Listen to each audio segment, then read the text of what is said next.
កាលពីសម័យបុរាណមានភូមិតូចមួយស្ថិតនៅជាយព្រៃធំនៅក្នុងភូមិនោះមានក្មេងប្រុសម្នាក់ឈ្មោះវិសាលជាកូនកសិករក្រីក្រ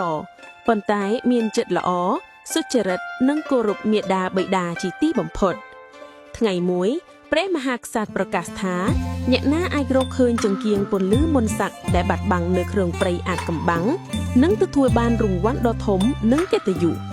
មនុស្សជាច្រើនចូលព្រៃដោយចិត្តលោភប៉ុន្តែគ្មាននរណាត្រឡប់មកវិញឡើយវិសាលទោះជាក្រីក្រក៏សម្រេចចូលព្រៃដែរ